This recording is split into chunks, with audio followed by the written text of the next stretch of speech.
With us now on the show, Dave Dulio, professor of political science and director of the Center for Civic Engagement over at Oakland University. Always good having you with us. How are you? Great. How are you? I'm wondering if they've finished. The clerks had an all night in D.C. trying to read the entire bill that the senator forced them to read. But you know what? We should be reading what's in this bill. I don't know if having the clerk stay up all night and actually doing it is the right way to get it out to the public, but... Or how many senators were actually listening. Right. And how many members of the public. That's what they should have done. It should have been the senators reading it. All of them. And they had to stay. Like, you couldn't pop in, read your one passage, and then pop out. No. You need to all sit in there the entire time while we're going to do this popcorn style. We're going back to second grade. Everybody's got to read a sentence, and we're not stopping until everyone's read the whole thing. Of course, we're talking about, President Joe Biden's $1.9 trillion bill. Senator Ron Johnson from Wisconsin forced the Senate to begin reading all 628 pages, and the clerks were reading it in the overnight hours. Right, and Senator Johnson, his point is a fair one. That look, before we vote on this thing, let's read it. Let's put it out there for public consumption.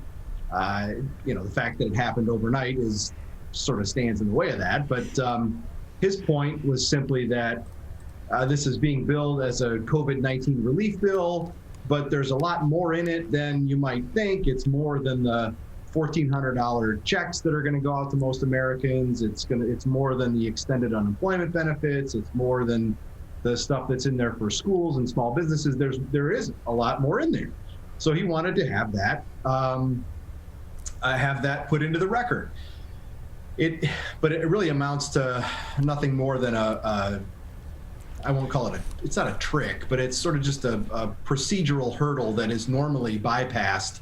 The bills that come up before the House and Senate are usually dispensed with, or they dispense with the reading of the language, although any senator or any House member can force that at any time, and Senator Johnson used the rules to get what he wanted.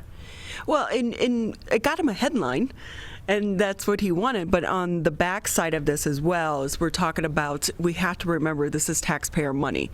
And I love how politicians are throwing around the trillion, the billion-dollar numbers, the million-dollar numbers like it's free money, but this is going to be paid back at some point in time, and it's going to be paid back by us, the taxpayers, and this is going to be generational in order to repay this debt.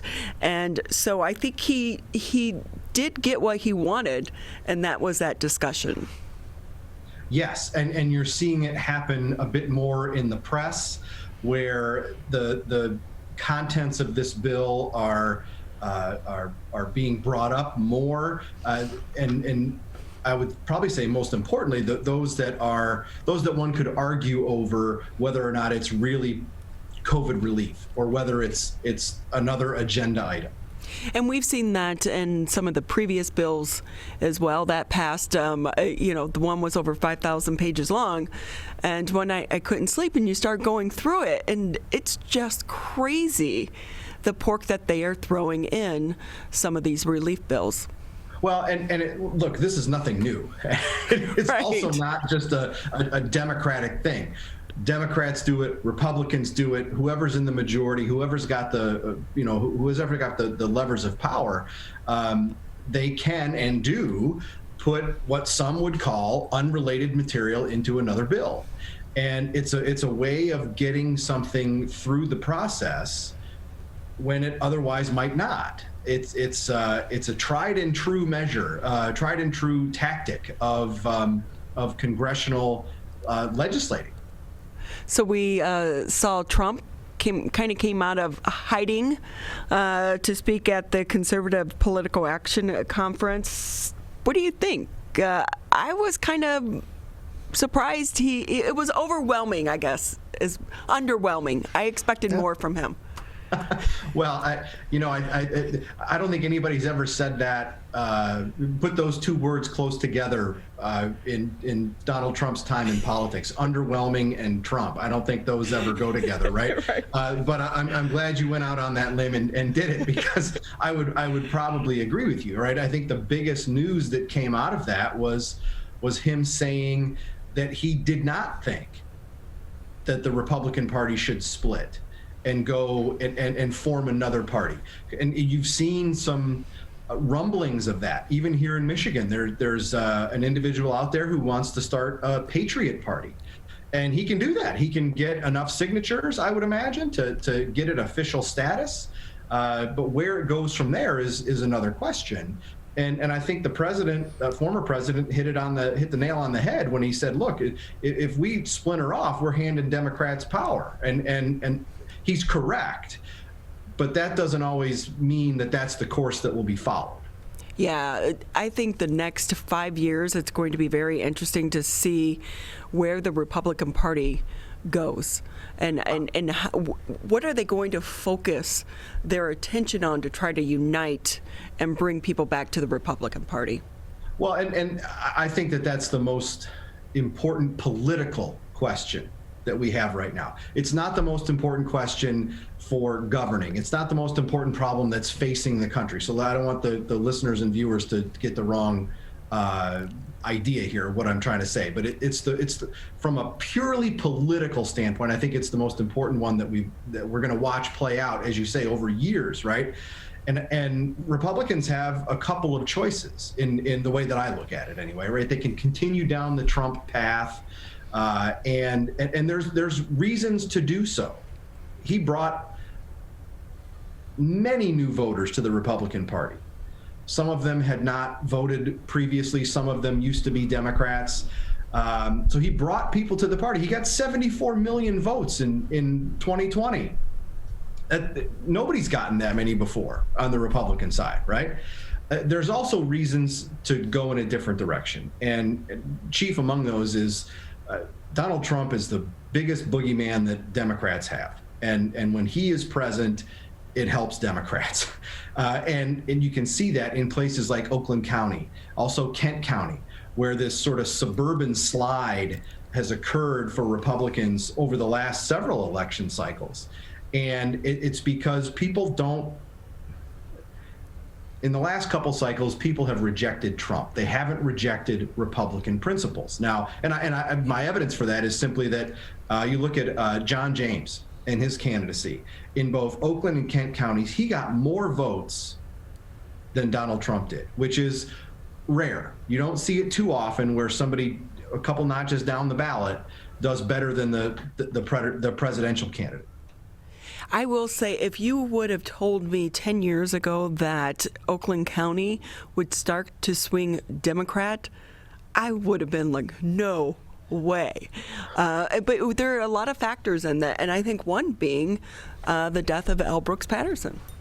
Well, I think you're 100% right that 10 years ago, if you'd have said Oakland County is now a Democratic county, everybody would have looked at you funny. And I think it is a county that has changed.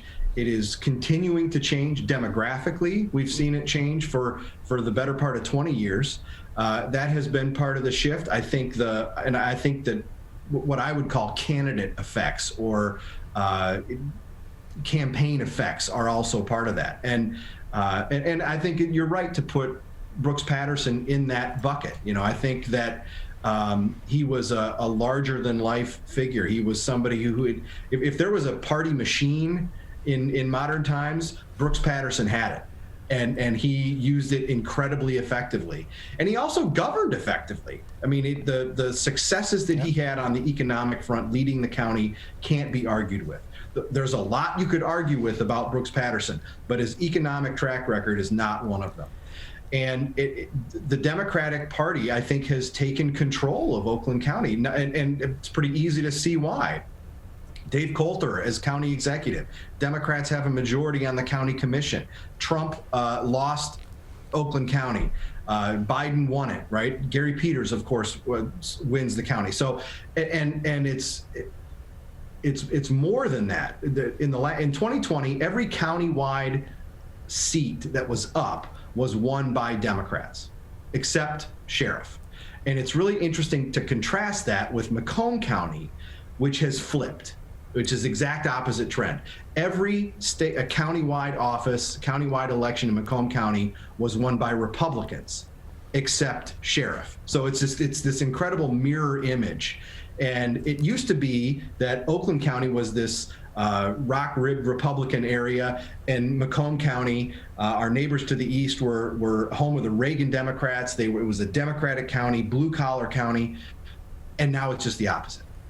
It is fascinating to see how politics plays out long term and within our region, because there's so much focus right now on what's happening in D.C. Let's jump into Biden. We're now seeing more and more states, as the numbers continue to decrease, lift the restrictions, and some going as far as lifting the mask mandate. How do you think that's going to play into Biden in his next 3 months? Well, I think we're already seeing that play out a little bit when he referred to the decisions made by the governors of Texas and Mississippi as Neanderthal thinking, and which is quite a statement, if you ask me, right? I mean, I think that, and you contrast that with the governor of California, who not only he literally doubles down on masks, where now he says you need to wear 2 masks when you go outside or when you are in public, right? So it's this incredibly stark contrast in how governors are approaching this. And the president doesn't have a whole lot of power to intervene. And we've seen that for a year with calls either for President Trump to do more and have this national strategy, or when he did try to do something that was overarching, other governors said, you can't do that, Mr. President, you don't have the power to do that. The truth is we have this federalist system that gives a lot of power to the states. The president doesn't have a whole lot of authority to do that. And you see this play out when over the summer and in the campaign, candidate Biden said he would favor a national mask mandate. Well, president can't do that, right? He doesn't have the power.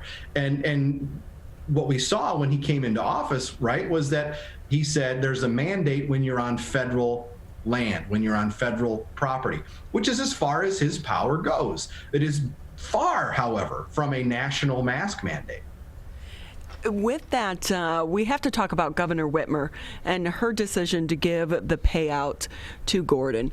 These payouts are not new. They've been happening for quite some time, and amongst different, elected leaders, they've used them in the past. But her lack of transparency on this issue, I think, is going to come back to bite her in the butt.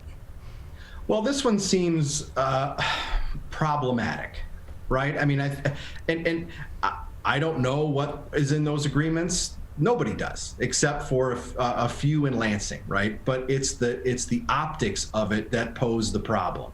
Where if you have a non-disclosure agreement, if you bar somebody from talking about something, the public sort of has this natural reaction of distrust and saying, okay, what are you hiding? Right? I mean, it's never viewed as a positive. It's always seen as a negative. Well, because we know there's typically something going on behind the scenes on this. And I will say, I was involved in a lawsuit when I worked at Channel 7. We FOIA'd the severance records, some of these secret deals that were being made at some of these entities. And, back then there was a lot of talk about, hey, we need to start making a bill and get some laws passed here in the state of Michigan to not, or if you're going to use this and it's taxpayer funded money, then there needs to be some transparency connected with that. And, it seems like we get these headlines, there's talk about change, but then nothing really happens. Well, and I don't want to pick on Governor Whitmer or President Biden, but since they're the ones that are in power, we can't help but maybe do that. But both of them, if memory serves, talked in the campaign about being transparent, about being the most transparent administration in history, right? And this just cuts against that. And it's unfortunate that but it's true. And you even see small things at the federal level. The White House is not releasing the visitor logs that they said that they were going to. So it just strikes as hypocritical. And for Governor Whitmer in this situation, because it's somebody during the pandemic that is so critical to the state's response to COVID-19 and protecting the state from the spread of COVID-19, I think that inflates the situation that much more. And so for his resignation, for Robert Gordon's resignation to have been so sudden, and there have been no information from the governor, no information from the Health and Human Services Department alluding even slightly to what reasons may have been behind that, do you think that was more of a detriment to the governor in this situation than just giving some very basic information like we had a disagreement of opinion on how to move forward with responding to the pandemic? Well, what's the old phrase? That the cover-up is always worse than the crime. Precisely. And I think you're seeing that with recent sort of blips on the radar, and the one that comes to mind is Governor Cuomo, right? I mean, forget the sexual harassment component and the problems that he's rightly facing there, yes. But what appears to be doctoring of records about nursing home deaths. I have to think that at the time, if he would have just come out and said, okay, look, this is bad. Maybe we made a mistake with the nursing home policy. We're going to fix it. The deaths are mounting, because now what happens is now he's on the hook for those deaths and he's covering it up. It's always the cover up. Mm-hmm. I don't know how many times I have told people, look, just come out, own up to it.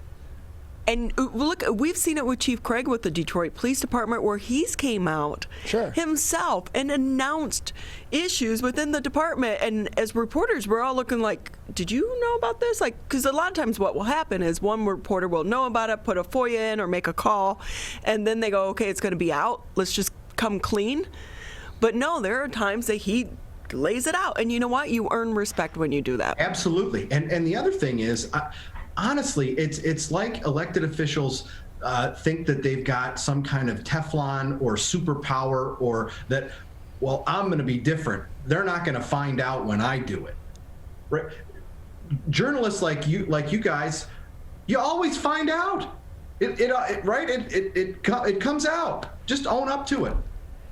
And here's the thing, too, is they have to remember, they think they're living in this bubble. It is amazing where you find out information. And I can tell you, as someone who was a reporter at one time, you had sources that were at the highest level and at the lowest level. So don't discount everyone that works around you, because usually, too, it's people with the lowest titles that have access to the most information. So we'll see where this goes, but her approval is down a bit slightly, and we'll see how this plays out over the next few weeks. And I think the other big issue that's going to start to plague Whitmer is going to be the nursing homes here in the state of Michigan as well. Time will tell on that one, and you hope that it's not as bad as what seems to be transpiring in New York. Right. Well, Dave Dulio with us here on the MegaCast. He's the professor of political science and director for the Center for Civic Engagement over at Oakland University. Before we say goodbye to you, anything going on over at the center that you want to share with us? Oh, there's always stuff going on, so thank you for the opportunity. We're continuing our Civic Engagement office hours virtual series. We've got one March 18th and April 8th. But next week, we're actually doing something a little different, where we're partnering with some folks from the Biological Sciences Department, and these folks are going to do a prescribed burn on campus. We have a biological preserve, and it's not as healthy as it should be or could be. And one of the ways to do that, or to improve the health of it, is to actually light it on fire. Not like, big 20-foot flames, but controlled burn on campus to revitalize part of this biological preserve. So we're going to do at noon on Tuesday the 9th, we're going to have a panel discussion about that with the individual that's heading this up, somebody from the National Forest Service, somebody who's the firm that's going to do the burn. It's going to be really interesting. We hear a lot about forest fires out west and in Alaska, and this is part of keeping those bad things from happening. Right, so it's a really interesting topic that a lot of folks around here may not be familiar with. So join us virtually on Tuesday at noon. That's great. Thank you for sharing that with us. We appreciate it. Thanks for having me. Dave Dulio, Professor of Political Science and Director of the Center for Civic Engagement over at Oakland University. We always have a good time talking with you, so we appreciate your time.